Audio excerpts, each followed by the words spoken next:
네네네. 뭐 일반 중에서 높고 또 적게 되다 보니 아이 학교에서 그걸 보내거든요.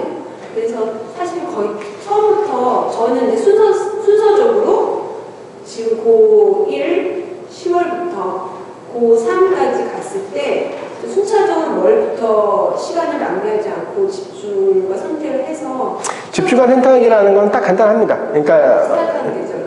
내신이 제일 우선이고요. SAT도 아닙니다. 내신이 제일 우선이고 그리고 내신 등급이 그 다음입니다. 근데 실은 어떻게 말씀드리면은 거꾸로 되세요. 내신 등급이 우선이고 내신이 그 다음입니다. 그러니까 뭐 공식적으로 학교에서 내신 등급을 안 낸다고 해도 학교들이 다 공식이 있어요. 네, 그 등급 내는 공식이 있기 때문에 그래서 내신 등급이 이제 가장 중요하고 그 다음이 이제 내신이고 그리고 뭐 내신과 이제 함께 묻혀가긴 하지만 이제 그 수업의 난이도 학년이 올라갈수록 이제 어려운 어떤 수업을 들어야 되는 거는 이제 당연한 거고 그 다음이 이제 SAT1이고 아니요 외부적인 거는 저는 말하고 싶지도 않아요. 외부적인 거 이제 활동을 말씀하시죠. 네, 그러니까 클래스 랭크 내신 등급 먼저 내신 GPA 그 다음에 SAT1 SAT2보다도 SAT1이 훨씬 더 중요합니다. 그리고 SAT2 많이 할 필요 없습니다. 학교에서 필수로 요구하는 2개 조금 더 한다면 뭐 하나 더 해도 이제 상관은 없는데 이거를 뭐 전략적으로 SAT 과목을 2를 4개를 보면 더 유리하다? 이거는 학원의 어떤 마케팅에 불과한 거고 SAT2를 지금 보니까 애들이 막 쉬워 아니요 그거를 어떻게 하셔야 되냐면은 내신하고 겹치지 않게끔 스케줄도 잡고 준비를 해야 돼요. 내신이 우선이에요. 내신 이제 끝나서 저희가 그 지금 청신 분위기는 지금 레스트 씨가 뒤에 있어요. 그래서 다들 그거를 봐야 되는 분위기로 아니요 꼭 어떤 그 분위기 아니고 아이의 상황에 맞게 진행이 되어야 돼요. 그래서 지금 만약에 이제 내신을 따라가기에 조금 버겁다. 그러면 SAT고 뭐고 다 스탑하고 내신을 올인해야 됩니다. 그러니까 내신을 빗다고 이제 가정하고 저희가 학원에 온 이유는 그 외부 거를 도움을 받고자 왔잖아요. 그러니까 예를 들어서 저희가 만약에 SAT1을 스타트를 하게 되면 지금 언제이죠? 12월이나요? 지금 11월에 시험이. 네네. 그러면 지금부터 단기 아까 말한 리딩이라도 가능해서 스타트를 할 수 있다는. 그렇죠. 일단은 보고 얘가 12월에 시험을 볼 수 있겠다 없겠다까지 판단도 다 하고요. 그러니까 1400 이상이 안 나올 것 같으면 시험 보지 말라 그럽니다. 최소한. 이렇게 벌려놓으면 이제 사실 이제 계속 해야 되는 건 있는데. 근데 이제 문제가 뭐냐면은 아이들이 이런 얘기를 많이 해요. 예를 들어서 지금 뭐 보통 지금 3학년, 2학년 되면은 10월에 이제 시험을 봤어요. 봤는데 좀 감은 좋았는데 이제 성적이 좀 안 나올 수도 있는 아이들이 있어요. 근데 얘네들이 뭐 지금이야 이제 11월에 이제 바로 볼 수는 없긴 하겠지만 이제 미국에서는 11월에 또 바로 볼 수도 있긴 한데 얘네들이 12월에 바로 보는 경향들이 있어요. 연달아서 그때 여기에서 조금 미끄러진 것 같아요. 요것만 보충하면 될 것 같아요. 근데 지난 17년 동안 그렇게 시험 봐도 성적이 오른 녀석 한 번도 못 봤습니다. 그러니까 어느 정도 텀을 두고 봐야 된다는 거죠. 그러니까 아이들이 자신의 정말 어떤 그 약점이 어느 부분인지 정확하게 파악을 하고 그 부분을 이제 보완을 하고 보충을 하는 시간을 충분히 가져야 돼요. 그래서 그냥 지금 이제 물론 이제 마지막 아이들은 어쩔 수 없겠죠. 그냥 계속 이제 봐야 되는 아이들도 있긴 하겠지만 그렇지 않다고 하면은 이런 텀을 두고 보는 게 이제 맞을 거고. 그리고 이제 SAT는 SAT1이건 SAT2건 일단 학업에 지장을 받지 않는 그런 스케줄로 이제 잡아주시는 게 이제 바람직하고요. 그리고 일단 제가 조금 이게 애니메이션이 다 들어가 있구나. 이거에 저희가 조금 이제 설명을 드리도록 하겠는데 이건 아직 뭐 추후의 일이긴 하겠지만 일단은 뭐 내신, SAT 성적 이런 게 다 갖추어졌다고 했을 경우 이제 대학을 이제 지원을 해야 되는 시점이 되잖아요. 그런데 아직까지 이거에 대해서 굉장히 이제 오인을 하고 계신 분들 굉장히 많은 것 같은데 뭐 제목 자체가 to apply early or not 그러니까 수시죠? early로 지원을 하느냐 마느냐. 제가 한번 여쭤볼게요. early로 지원을 하는 게 유리하다 무조건. 그렇게 알고 있다. 하다못해 학교 카운슬러 분도 그렇게 얘기한다. 그냥 있는 그대로 말씀해 주시면 돼요. 저는 수시랑 일요일에 다 같이 준비를 해야 되는데 혹시라도 또 국내 국제 복지를 또 아니 그게 아니라 그 개념이 아니라 예를 들어서 하버드 대학에 지원을 한다. early로 하는 게 유리할까요? regular로 하는 게 유리할까요? 원리가 유리하지 않고 거의 원리로만 복지.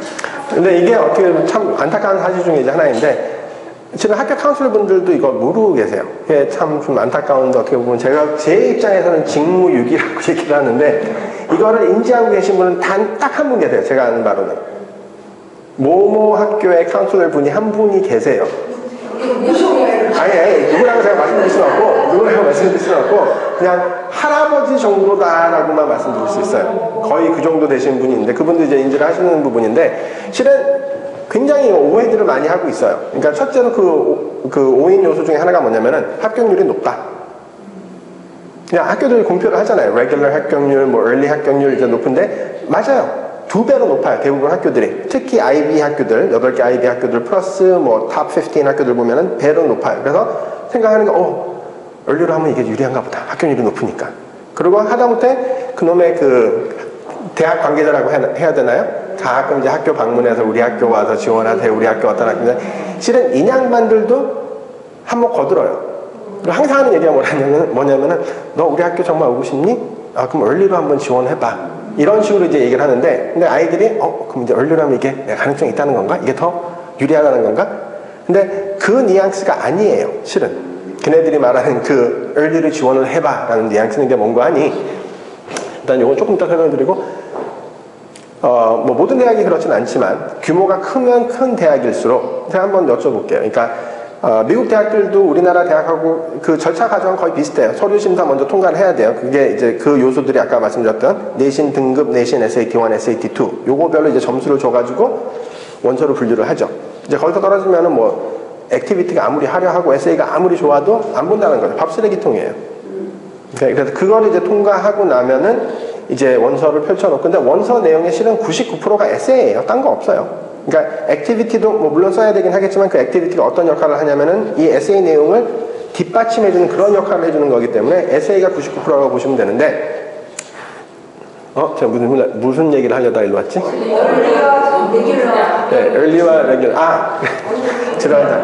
깜빡깜빡 하는데 이 2차 단계 이제 넘어왔을 때 뭐 학교별로 조금씩 이제 차이는 나긴 하지만 이제 학교가 규모가 크면 클수록 한 원서에 사정관들이 할애할 수 있는 시간이 얼마일까요?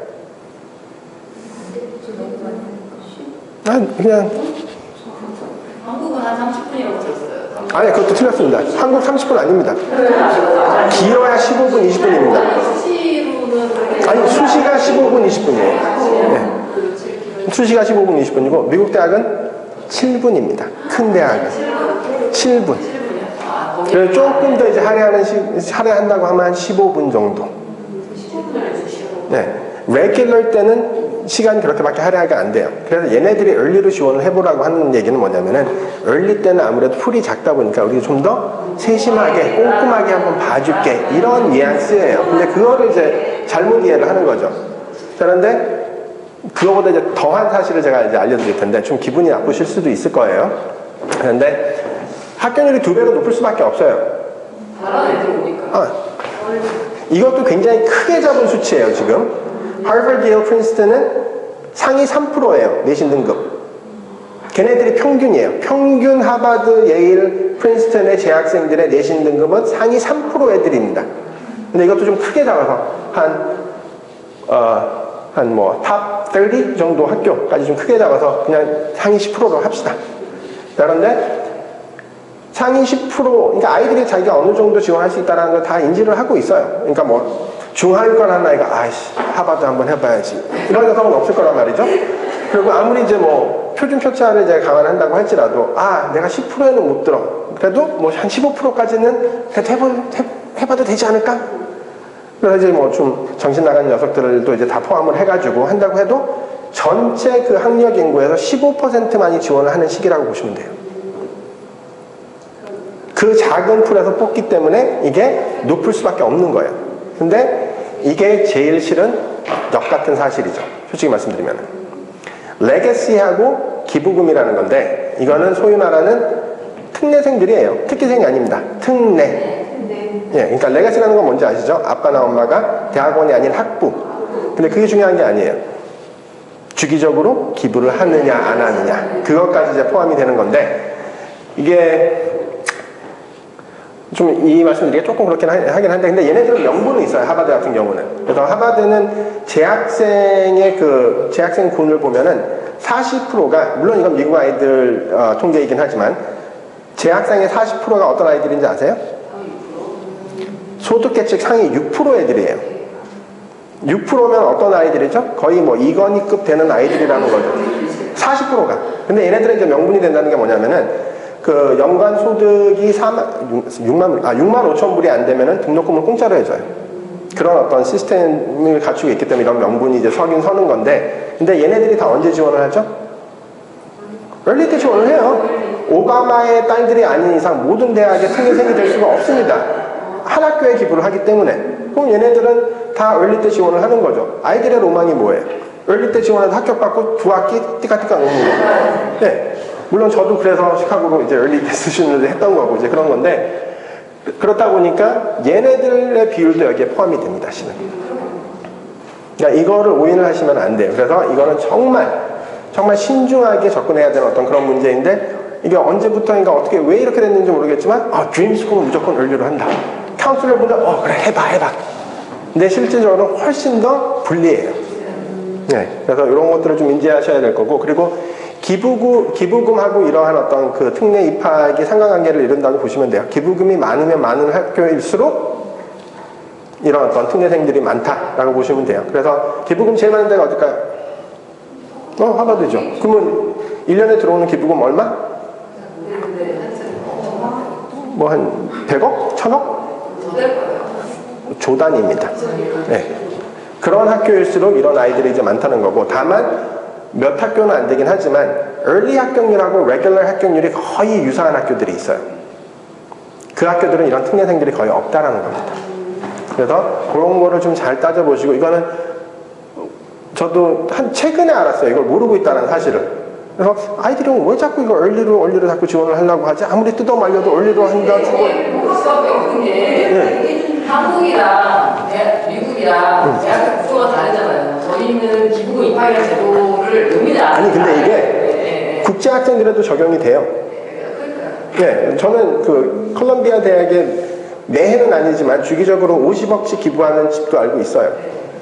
그러니까 여기는 그런 시스템이 없기 때문에 생각 자체를 안 한다는 거죠. 생각을 안 하고, 저도 옛날에 들었는데 사교육비 쓰지 말고 엄마 아빠가 하버드 나오면 내가 한 달 때부터 이런 9시 기부를 해서 그건 아니. 그렇게 하는 집도 있다고 들었어요. 근데 그게 안 먹히고, 실은 학부형회가 따로 있어요. 하버드도 학부형회가 따로 있고, 그 학부형회 이제 멤버가 되기 위해서는 최소 단위가 10억이에요. 그러면 그건 그냥 멤버예요. 그냥 학부형회 총장 와보세요 뭐 얘기할 수 있는 권한 생기고, VIP급이라고 해야 되나요? 정해져 있어요. 금액이 50억이에요. 그리고 VVIP급들이 있어요. 그러니까 VVIP급은 이제 50억이 아니고 뭐 몇백억대로 이제 넘어가죠. 걔네들은 대대손손 하버드 가요. 할아버지, 아빠, 아들. 그래서 이런 게 일단 분명히 존재한다라는 거, 특히 이제 사립일수록, 그리고 기부금이 큰 학교일수록 이제 있다는 거 이제 좀 알고 계시면은 나중에 좀 이제 선택을 하는 데 있어서 좀 도움이 될 것 같고요. 자, 그러면은 이제 이걸 준비를 하는 데 있어서 좀 이제 학교별로 좀 아시고 준비를 하셔야 될 것 같아요. 그러니까 구체화할수록 더 유리해져요. 그래서 지금 어머님들 지금 보시면 다 시선은 요 밑에 학교로 가 계시죠? 아닌가요? 그래서 실은 뭐 가장 아이들이 이제 많이 선호하는 어떤 전공들이다 보니까 이렇게 나눠놓은 건데, 뭐 경영대 그리고 경제. 근데 이거를 이제 하셔야 된단 말이에요. 경제는 카스라는 college 군으로 들어가요. Arts and Science라는 그 군에 들어가는 게 경제입니다. 그러니까 일반 인문 자연대.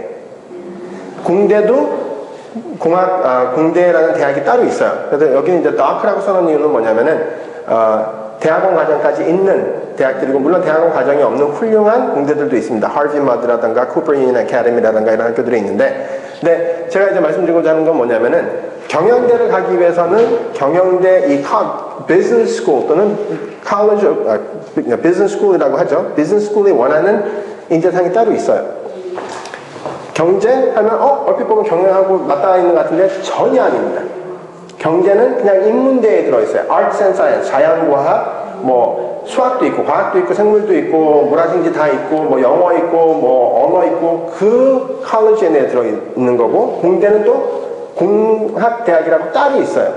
근데 이 컬리지별로 뽑는 기준이 다 틀립니다.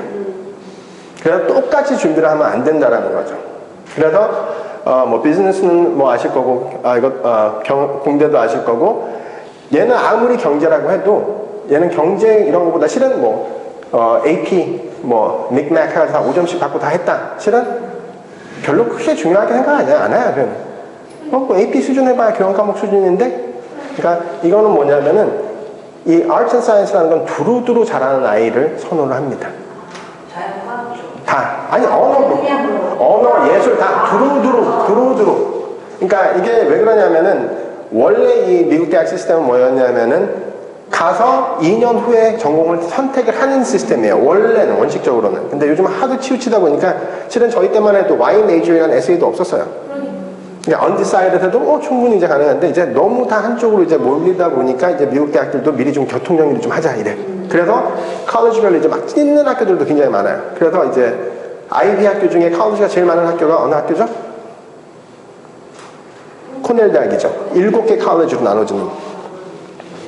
근데 그 컬리지별로 사정관들이 다 틀립니다. 그래서 어디로 지원을 하느냐에 따라서 이게 다 달라져야 된다는 거예요. 그래서 이제 뭐 코넬 같은 경우는 아이들이 좀 우습게 생각하는 어떤 학교들이 많아요. 코넬 중에는 뭐 그러면 뭐 AAP는 어려우니까 AAP는 그 건축 미술 묶어놓은 어떤 그 학교이고 뭐 호텔 경영은 다 아실 거고 그리고 Arts and Science는 모든 대학에 다 있습니다. Arts and Science 있고 공대 있고 네겠네? 공대 있고 ILR이라고 얘네밖에 없어요. 그 노조 관련한 대학 노조만 연구하는 그거 있고 그리고 하나 빠뜨렸는데 휴먼 이콜로지라는 대학이 따로 있고 그리고 농대 그리고 애들이 이제 쉽게 생각하는 게 농대 여기는 쉽겠지. 근데 큰 실수예요. 코리아 대학교 농대가 1입니다. 수의학과가 1이기 때문에. 자, 그런 요소, 네네. 그래서 그런 요소들을 정확히 파악을 하셔야 돼요. 그래서 제가 이거는 이제 이런 거를 파악을 하셔야 된다는 것을 이제 강조하기 위해서 이렇게 좀 나눠놓은 것 뿐입니다. 그래서 그 학교의 특성, 이런 것들. 그래서 이제 좀 이해를 하시면 될 것 같고요. 그래서, 근데 실은 이거는 이제 나머지 내용들은 일종의 뭐 학교별로 어떤 특성인데 뭐 이런 요소들이 다 있으면 좋긴 하겠죠. 뭐 curiosity. 근데 굳이 어떤 학업적인 어떤 그런 부분을 희생시켜 가면서까지 저거를 추구할 필요는 없다라는 거예요. 뭐 이렇게 나눠본다면은 아무래도 뭐 비즈니스는 뭐 호기심 같은 건 실은 그렇게 크게 필요 없어요. 그건 조금 이따 설명을 드릴게요. 왠지. 근데 이거는 필요해요. 호기심이 어떤 기반이 돼서 어떤 덕후적인 기질을 가져야 되기 때문에 어떤 분야를 파고들건 간에 공학도 마찬가지고요. 그래서 제 이제 학교들이 이제 중요하게 얘기하는 게 창의력이죠. 뭐 creativity. 근데 저는 이제 그 creativity라는 단어가 너무 싫어서 ingenuity라는 단어로 이제 바꿨는데 학교별로 요구하는 ingenuity가 틀립니다. 실은. 경영대는 응용이에요. 응용이라는 건 뭐냐면은 새로 뭐를 만들어내고 하는 그런 개념이 아니라 있는 시스템을 가지고 좀 더 발전시키고 이런 어떤 응용력의 창의력을 요구하는 거고 경제라고 이제 일단은 이제 정할 수밖에 없었는데 이제 또 다른 어떤 전공이면 또 달라지겠죠. 경제는 또 뭘까요? 통계적인 어떤 통계에 기반을 두는 어떤 그런 창의력을 굉장히 많이 중요시 요구를 해요. 요즘에 와서. 근데 요즘에 와서 하나가 더 추가됐죠. 그러니까 저희 이전까지는 수학이었어요. 수학 베이스. 경제하면 미시, 거시 외에 수학 잘해야 된다. 그리고 이제 저희 때부터 이제 요구되던 게 통계. 그래서 뭐 이코노메트릭스라는 게 이제 필수 어떤 과목이 되고 통계들 이런 게 이제 필수가 됐는데 이제 며칠 전에 뉴스에도 나왔는데 공교롭게도 그게 또 저희 학교 교수님이시더라고요. 노벨 경제학상 받으신 분. 심리도 이제 추가가 됐습니다. 심리를 기반으로 한 어떤 또 경제학. 이게 실은 저도 경제를 전공을 하긴 했는데 안 맞아요. 솔직히 이론상으로 접근하면 맞는 게 하나도 없어요. 그래서 이게 어떤 심리적인 요인이 충분히 이제 분명히 이제 들어가야 되는 게 이제 맞고, 그래서 실은 이게 얘가 이 Arts and Science에 들어있는 게 맞습니다. 이 경영 이쪽이 아니라.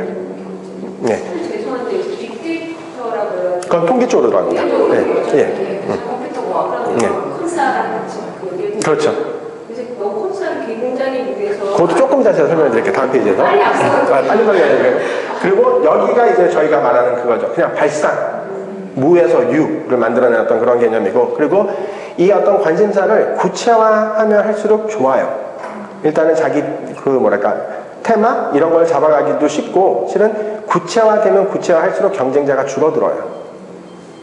이게 무슨 말인가 하니 그냥 마케팅에 관심 있는 데서 굉장히 많아요. 경영이라고 해도. 근데 그 마케팅 중에서도 굉장히 세부적으로 자기의 어떤 관심 분야를 파고들면은 걔하고 견줄 만한 아이가 없어진다는 거죠. 그래서 이 구체화는 물론 어필하는데도 굉장히 중요하지만 자기 어떤 경쟁력을 높이는데도 굉장히 어떤 중요한 요소가 되는 거고, 뭐 리더십은 다 필요하죠. 경영자는 아무래도 사업체 이끌어 나가면 리더십 필요한 거고, 이건 아까 제가 말씀드렸지만 경제학뿐만이 아니라 얘는 솔직히 어디로 튀어도 상관은 없어요. 그러니까 이게 뭐냐면은 일단은 어떤 칼리지로 들어가건 그 칼리지 내에서는 자유전공 시스템이에요. 제가 뭐 시카고로 들어갈 때 아무리 뭐 경제학을 할 거예요 얘기를 뭐 원서에 썼다고 할지라도 가자마자 뭐 영어 전공해도 누가 아무런 소리는 안 해요. 그러다 보니까 두루두루 잘해야 되니까 얘는 Arts and Science니까 리더십 어느 정도 있어야 되고, 얘네 전혀 필요 없습니다. 공학에서 리더십 필요한 부분 거의 없어요. 뭐 물론 있으면 좋겠죠. 다 깔아놓으면 좋긴 하겠지만 굳이 좀 뽑자고 하면은 이렇게 하는 게 이제 난 거고, 그리고 콜라보레이션은 필요해. 그래서 액티비티가 필요한 거고, 남들하고 잘 지낼 수 있는지 없는지, 그리고 실용성. 너무 앞서 나가도 이건 안 됩니다. 공학의 어떤 개념에 있어서 진짜 빠른 시일 내에 실용 가능한 어떤 그런 아이디어들, 그런 것들이 이제 어필하는 거고, 경영도 마찬가지예요. 아무리 좋은 비즈니스 모델이라고 해도 실용적이지 못하면 쓸모없는 거거든요. 근데 얘네는 틀립니다. 순수 학문 쪽이기 때문에 아무리 터무니없는 어떤 이론이라고 해도 그게 논리적으로 말이 된다고 하면 오케이 라고 보시면 되고, 그리고 이제 예술 뭐 이런 건데 실은 경영 쪽은 예술 별로 필요 없어요.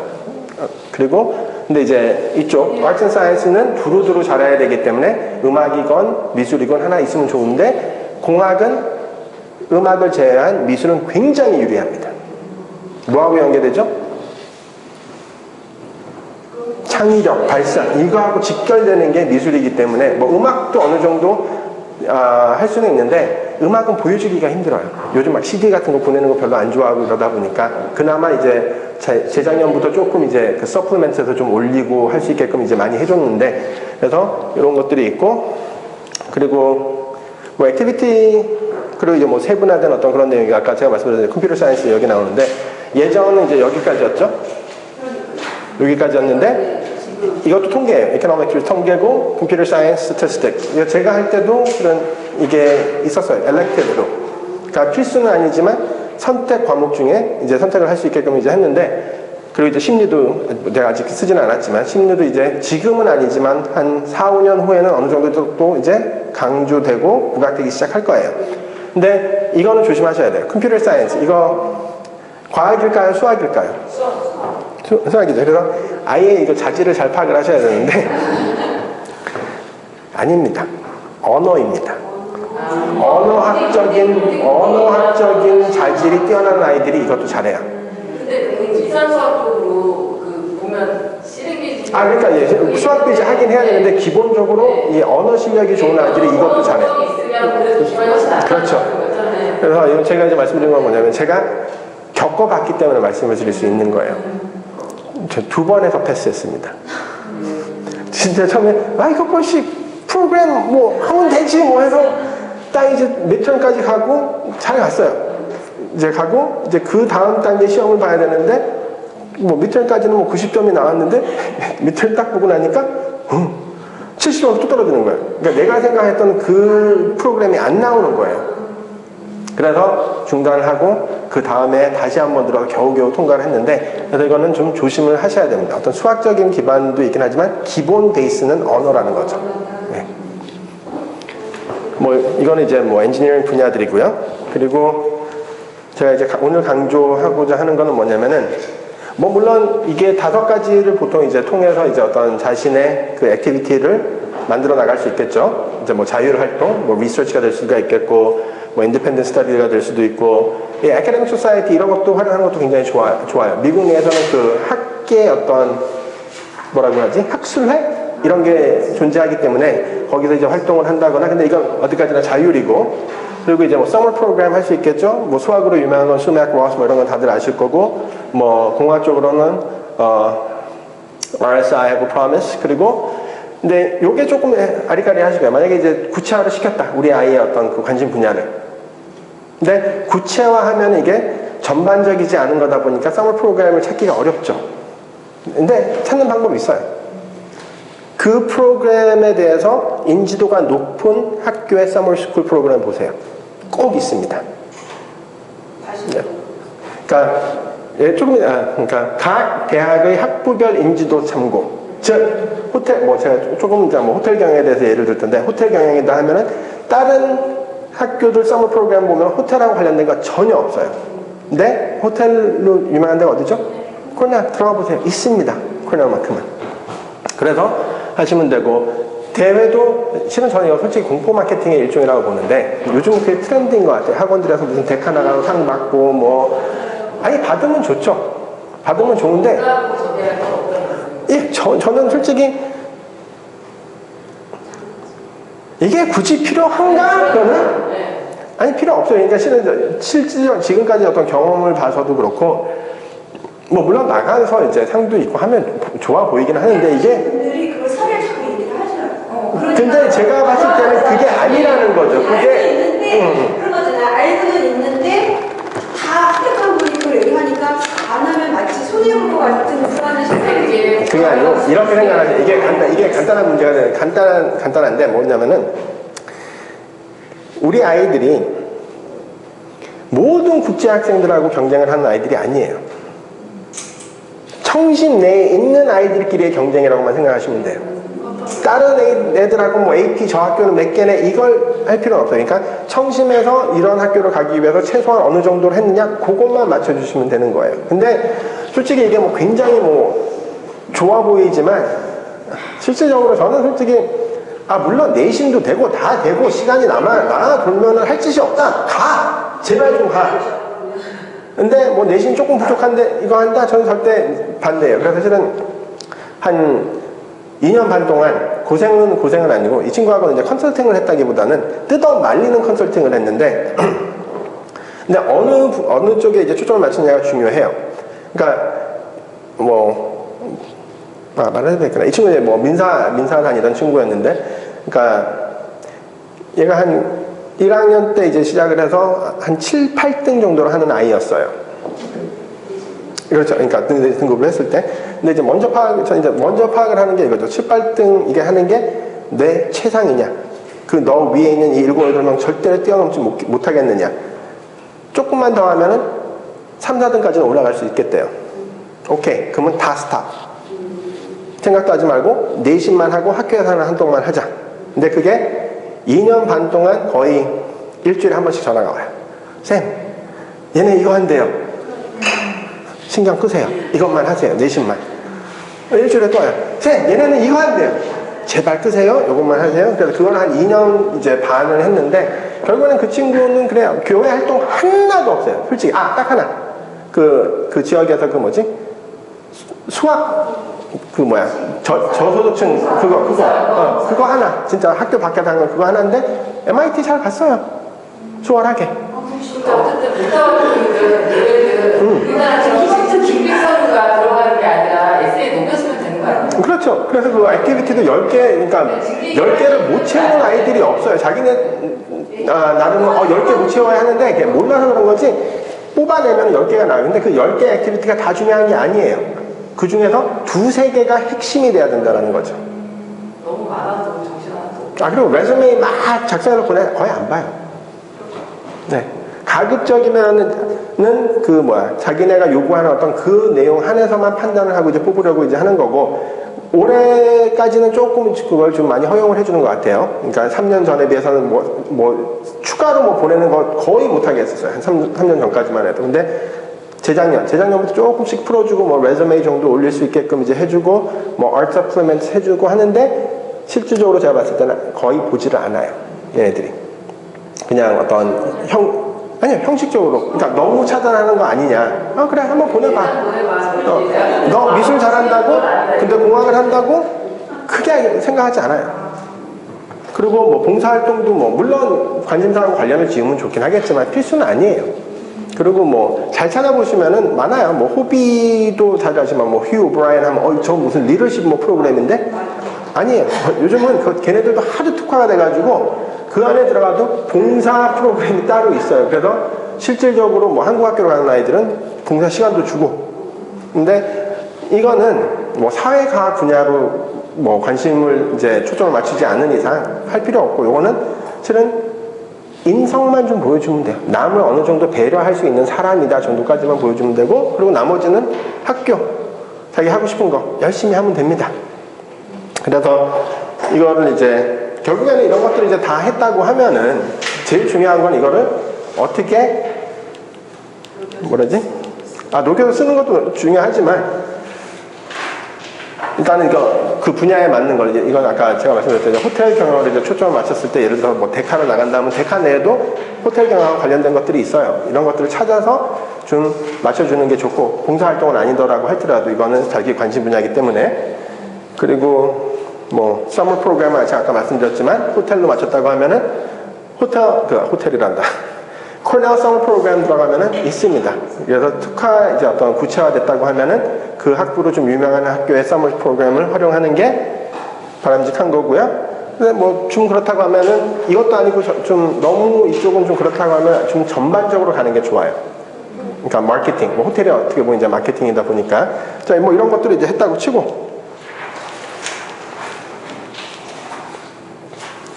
그런데 이런 어떤 활동들을 묶기 이제 가장 좋은 게 실은 이 자율 활동이에요.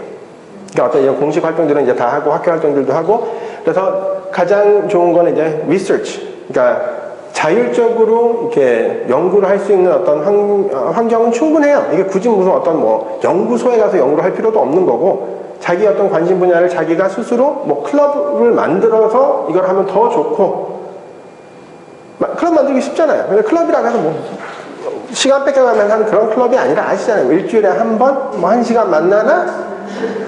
그 정도로 해서 이제 뭐 연구도 하고 이제 하는데, 연구가 요즘은 좀 실용적인 어떤 그런 부분이 되어야 돼요. 그래서 이제 뭐 호텔 경영이라고 하면은 주요 문제점이 뭔가, 공실률 어떻게 해결할 것인가, 뭐 그거에 대해서 연구해보고, 우리나라의 어떤 콘도 회원권 개념으로 한번 해보면 어떨까, 뭐 이런 것도 좋을 수 있고. 그리고 이 퍼블리케이션은 책을 출판하라는 게 아닙니다. 이 활동을 기록하는 용도로 활용을 하는 거예요.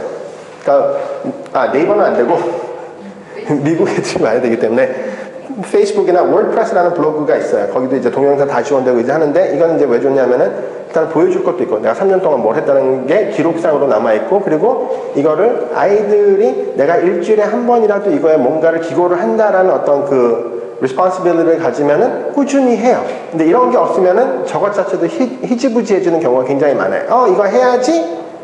애들이 이번 주는 못 모이네? 다음 주 가면 그냥 뭐 이번 주 쉬지? 그러다 보면 이제 계속 넘어가고 이제 하기 때문에 이런 걸 이제 통해서 계속적으로, 지속적으로 할 수 있게끔, 그리고 나중에는 보여줄 수 있는 어떤 자료도 확보가 되는 거고, 그리고 이거는 이제 최종적으로 이제 어떤 independent study 쪽으로, 리서치하고 어떤 비슷한 개념이죠. 자기가 정말 자기만의 이 분야에서 한해서만큼은 자기만의 어떤 독특한 컬러를 보여줘야 돼요. 그게 어떤 independent study가 될 수도 있고, 물론 이 independent study가 학교 자체에 개설되어 있는 학교들이 많아요. 특히 이제 12학년 올라가면은 자기가 어떤 특정 분야 선택해서 이제 할 수 있는 어떤 그런 것도 있는데, 이거를 최대한 활용하는 게 좋습니다. 그래서 이거를 반영을 하는 게 좋다는 거죠. 그래서 만약에 이렇게 했다고 하면은 원서에는 결국엔 어떤 내용들이 나와야 하는 거 하면은 이런 내용들이 나와야 된다는 거예요. 이건 뭐 실질적인 다 사례들이고요. 경영은 제가 아까 뭐라 했죠? 어떤 실용적이지만 창의적이면서도 뭐 좀 profit, 수익을 내면서도 사회에 기여할 수 있는, 요즘은 그것도 키워드입니다. 사회적 기업이라고 해야 되나? 사회에 기여할 수 있는 어떤 그런 기업. 화장품 회사가 아니고 이건 실질적으로 지금 만든 비즈니스 모델이에요. 그리고 실질적으로 운영도 해봤고 중국이 갑자기 그렇게 돌아서는 바람에 했지만 꼴까락한 거지만 이게 어떤 아이디어냐면은 이거 간단해요. 그러니까 무에서 진짜 유를 창출하는 어떤 그런 모델인데 뭐냐면은 뭐 큰 기업들이야 자신의 제품들 뭐 TV 광고 다 하죠. 근데 우리나라의 그 중소기업들 화장품 기업들이 굉장히 많습니다. 근데 뭐 물론 대기업 플러스 얘네들의 어떤 마케팅의 주요 루트가 뭐죠? 샘플 배포죠. 큰 기업이건 작은 기업이건 작은 기업은 홍보 자체를 할 수 있는 엄두도 안 나는 거고 그래서 이거 뭐냐면 어차피 샘플로 나눠주는 거 우리한테 주세요. 저희가 좀 이제 잘 나가는 어떤 샘플들 이렇게 해가지고 그러니까 일종의 그 뭐지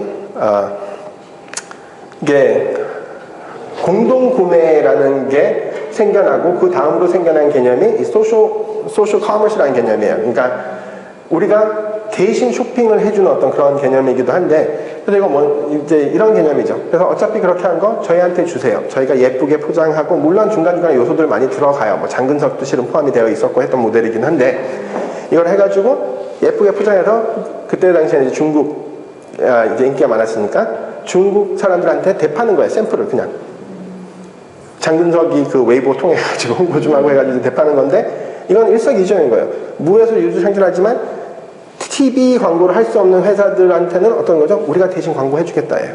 니네 제품들 중국으로 보내주겠다. 그러니까 굉장히 뭐랄까 좀 실용적이고 진짜 뭐 수익 모델로 이제 가능한 어떤 그런 비즈니스 모델인데 이런 거를 실질적으로 제시할 수 있어야 돼요. 경영대로 가겠다고 마음을 먹었으면은. 그래서 이런 모델로 뭐 데카를 나가서 상 받는 것도 그거는 제가 봐서는 거의 1등 해요. 이거 들고 나가면은. 걔네들 갖고 나오는 수준들 보면 제가 보기엔 정말 이런 것도 상을 줘? 이런 정도인데 이건 이제 경영 쪽이고 그리고 이제 이거는 경제 쪽인데 애들 게임 한다고 너무 나무라지 마세요. 게임에서도 굉장히 좋은 소재들 많이 나와요. 근데 이거는 이제 Theory of Leisure이라는 새로운 어떤 이론인데 근데 이게 기반 자체가 뭐가 되었냐면은 게임이 기반이 됐어요. 스타크래프트라는 거고 롤이라 그러죠. 요즘 아이들이 말하는 리그 오브 레전드 이게 게임이 기반이 됐는데 이게 재밌는 게 뭐냐면은 스타크래프트가 계속 이제 유명세를 유지하다가 어느 한순간 리그 오브 레전드로 그냥 딱 바뀌어버렸어요. 얘네가 치고 올라왔는데 가만히 보니까 이게 과연 왜 그럴까 이제 분석을 해본 거죠. 그러니까 1차적으로 게임의 방식이 틀리다. 그러니까 롤은 뭐냐면은 들어가자마자 치고받고 싸우는 거예요. 근데 뭐 저는 롤은 안 해봤지만 스타크래프트까지 해봤는데 스타크래프트는 지겨워요.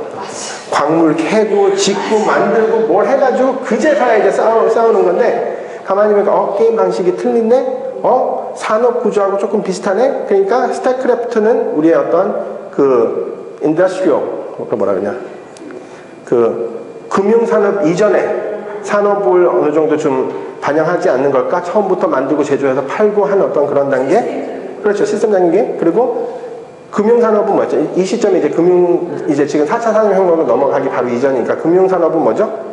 이미 만들어져 있는 부를 가지고 더 많은 부를 만드는 어떤 그런 개념. 잠깐만. 이게 뭐지? 게임 방식하고 어떤 우리가 지금 살아가고 있는 어떤 그런 산업하고도 이게 어느 정도 돼? 거기서 이제 이론을 뽑아내는 거죠. 그러니까 이거죠. 이게 산업구조하고 어떤 여가 활동도 어느 정도 그 형태를 맞춰준다고 하면은 과연 이게 왜 이 금융산업으로 진입한 지 10년, 12년이 지난 후에야 롤이 급부상을 했을까? 이론이 이거죠. 사람들이 제일 마지막으로 추가하는 게 뭐죠? 경제활동 중에서 의식주를 해결하고 나서 마지막으로 추가하는 게 여가활동이다. 그러다 보니까 사람이 사회에 진출해서 경제활동을 하면서 최소한도의 의식주를 확보를 하고 여가활동을 즐기는 데 걸리는 시간이 최소한 10년 내지 12년이 아닐까라는 이론인 거죠. 그러니까 논리적이고 그러니까 이런 거예요. 그러니까 이미 나와 있는 걸 제시를 하면 안 되고 이 학교에서도 또는 이제 사정관들이 봐서 그럴 수 있겠네? 이런 것들 그러니까 굉장히 많아요. 그래서 뭐 왜 비둘기는 AI에 안 걸릴까? 그것도 이제 에세이 주제 중에 벌써 하나 이제 다뤘던 거고 뭐 구제역에 관한 내용도 있고 상당히 많습니다. 왜 손톱이 발톱보다 2배, 3배 이상으로 빨리 자라나? 뭐 이런 것들 그런 것도 있고, 이제 엔지니어링, 이건 아까도 말씀드렸지만 이건 이제 정말 발상이니까. 그러니까 이 친구 자체는 이제 사진 찍기를 굉장히 좋아했어요. 근데 이제 야, 사진도 그냥 막 찍어대지 말고 좀 테마 좀 정해서 찍자 이제. 그래서 이 친구가 이제 결정을 한 게 해녀예요. 해녀들 사진 찍고 이제 좀 하고. 그래서 거기서 이제 그러면 이제 우리의 최종 이 어필할 수 있는 아이템이 뭘까 한번 생각을 해보자. 너는 공학이니까 우리는 뭔가를 생각을 해놔야 된다. 근데 아이들이 실은 이런 것들을 자체로 생각을 해내지 못해요. 아무리 좀 잘하는 아이들이라고 해도 살짝 한 2% 정도 부족해요. 그래서 좀 피드를 좀 줘야 되는데, 보니까 그 부표 있죠. 해녀들이 가지고 다니는 부표라고 해야 되나? 그 스티로폴 부표. 근데 사진을 가만히 들여다보니까 야, 뭐 좀 장비도 좀 허접한데 실은 이제 부표도 진짜 좀 허접하다. 그리고 밤에도 작업을 하는데 이러다가 이제 하면은 이걸 한번 만들어 보자. Self-sustaining electric buoy, 그러니까 자가 발전 전기 부표라고 해야 될까요? 평생 동안 불빛을 낼 수 있는 거. 근데 이게 뭐 기발한 어떤 그건 아니에요. 이 원리 자체는 태엽 원리에서부터 시작된 거예요. 태엽. 뺐다 줄었다는. 그러니까 요거를 이제 줄을 달아가지고 바다 밑에다 이제 딱 해놓으면은 파도에 의해서 이게 올라갔다 내려갔다 하면서 얘가 도는 거예요. 그러면서 전기를 발전해내는 거죠. 그러니까 이러한 것들로 이제 임팩트를 주는 거죠. 그래서 실은 이 친구는 뭐냐면 그 화학 올림피아드 가서 수상을 했는데 이 친구하고도 이제 굉장히 의견 조율이 필요했던 부분이 나는 이거 화학에 대해서 쓸 거예요. 올림피아드 나간 거 나 죽을 고생했어요. 쓰지 마세요. 쓸 필요 없어요. 네가 거기 나가서 상 받았다는 거 얼마나 고생을 했고 얼마나 노력했다는 거 다 압니다. 굳이 에세이 구구절절 쓸 필요가 없다라는 거죠. 차라리 너의 또 다른 어떤 면, 그러니까 이건 어떻게 보면 엔지니어링에 맞아떨어지는 어떤 그런 아이디어이기도 하지만 또 해녀들을 배려할 수 있는 어떤 그런 것까지도 보여줄 수 있다라는 거죠. 그래서 실은 뭐 다른 업체들의 컨설팅을 어떻게 할지는 모르겠지만 뭐 대부분 다 뭐 에세이 대회 나가서 뭐 상 받는 걸로 해서부터 뭐 데카 나가서 상 받는 거 해가지고 뭐 하는데 실은 뭐 저는 이제 그게 중요하다고 보지는 않고 최종 결과물이 어떻게 나오느냐가 더 중요하다고 봐요. 그래서 일단 좀 공포 마케팅에 휘둘리지 마시고 지금 중요한 거는 뭐 밖에 나가서 외부 활동을 하는 게 아니고 지금 1학년이다 보니까 내신, 그리고 내신보다도 더 우선인 게 내신 등급이라고 제가 말씀드렸죠. 내신 등급 유지하면서 내신 유지하고 그리고 일정 잘 조율해 가면서 준비 제대로 정확하게 확실하게 해서 SAT1 보고 두세 번 안에 끝낼 수 있는 어떤 그런 일정으로 잡아야 할 것이고 SAT2는 부수적인 거. 토플은 지금 신경 쓰지 않으셔도 됩니다. 전혀. 예. 여기까지 어떤 설명인데, 네. AP? 네. 난리거든요. AP요? 네. AP도 실은 좀 많이 괜찮아진 것 같아요. 한 6개? 6개 정도면 하면 될 거고, 실은, 예, 민사고 애들도 많이 이제 정신을 차렸어요. 제가 좀 옛날부터 좀 정신 차렸으면 이제 했었던 건데, 실은 민사고가 이제 급부상한 이유가 뭐냐면은 2002년인가 2003년에 이 박하식 뭐 제가 잘 아는 선생님이기도 하긴 하지만 박하식 교감이 이걸 한 거예요. 그러니까 실은 민사고가 예전에는 뭐 우리나라 입시에도 그렇게 두각을 내보이던 학교는 아니었어요. 근데 이제 박하식 교감이 국제반 맡으면서 AP 우리 12개로 깔자. 네, 그래서 다 5점씩 받아내자. 그래서 그 학교는 어떻게 보면 거꾸로 된 거예요. 그러니까 미국 대학 실적이 좋다 보니까 거꾸로 한국 대학 실적도 한국 대학에서 쉽게 받아주기 시작한 건데, 근데 이제 그게 이제 한동안 유지됐었죠. 그래서 이제 박하식 교감이 민사고 떠나고 외대부고 교감으로 오고 대원외고 남봉철 교장 선생님도 같이 모셔오고 해가지고 외대부고를 설립을 한 거예요. 2006년인가 그때. 그래서 거기서도 이제 12개, 13개. 뭐 그때 당시만 해도 뭐 한영외고도 있었고 거기는 그때는 뭐 15개까지 갔어요. 15개, 16개, 18개까지 가는 녀석들도 있었어요. 다. 근데 그거는 이제 자기 살 깎아먹는 거고 애들이 야 이건 좀 너무 어렵게 가는 거다. 솔직히 이렇게 필요 없는 건데. 그래서 지금 민사 애들도 한 6개? 대여섯 개 정도로 이제 다시 노멀한 수준으로 내려왔고 그게 이제 맞는 거고. 근데 아까도 말씀드렸지만 다른 학교 아이들하고 비교하실 필요 없습니다. 청심 내에서만 보시면 돼요.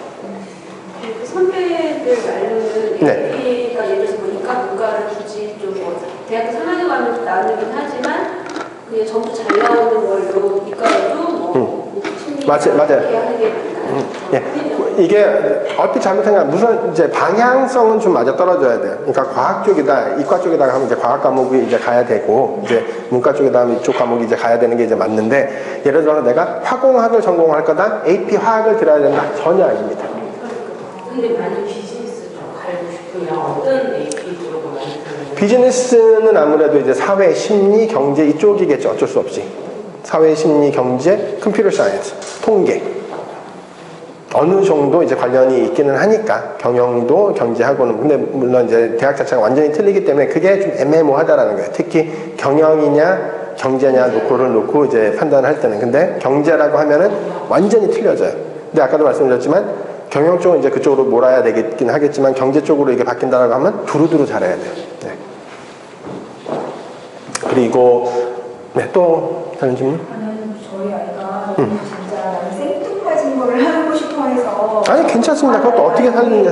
약간 좀 얘기 많이 하면 뭔가 이렇게 좀 같이 뭘 할 수 있는 거 이렇게 많이 아니 그게 꼭 좋은 것만은 아니에요. 잡음도 굉장히 많아요. 대가 같은 경우도 보면은 혼자 나갈 수 있는 대회가 있고 3명이 같이 팀으로 나가는 데가 있는데 이 팀 유지하는 거 굉장히 어렵습니다. 막 불협화음부터 시작해가지고 여기가 분류를 보니까 이제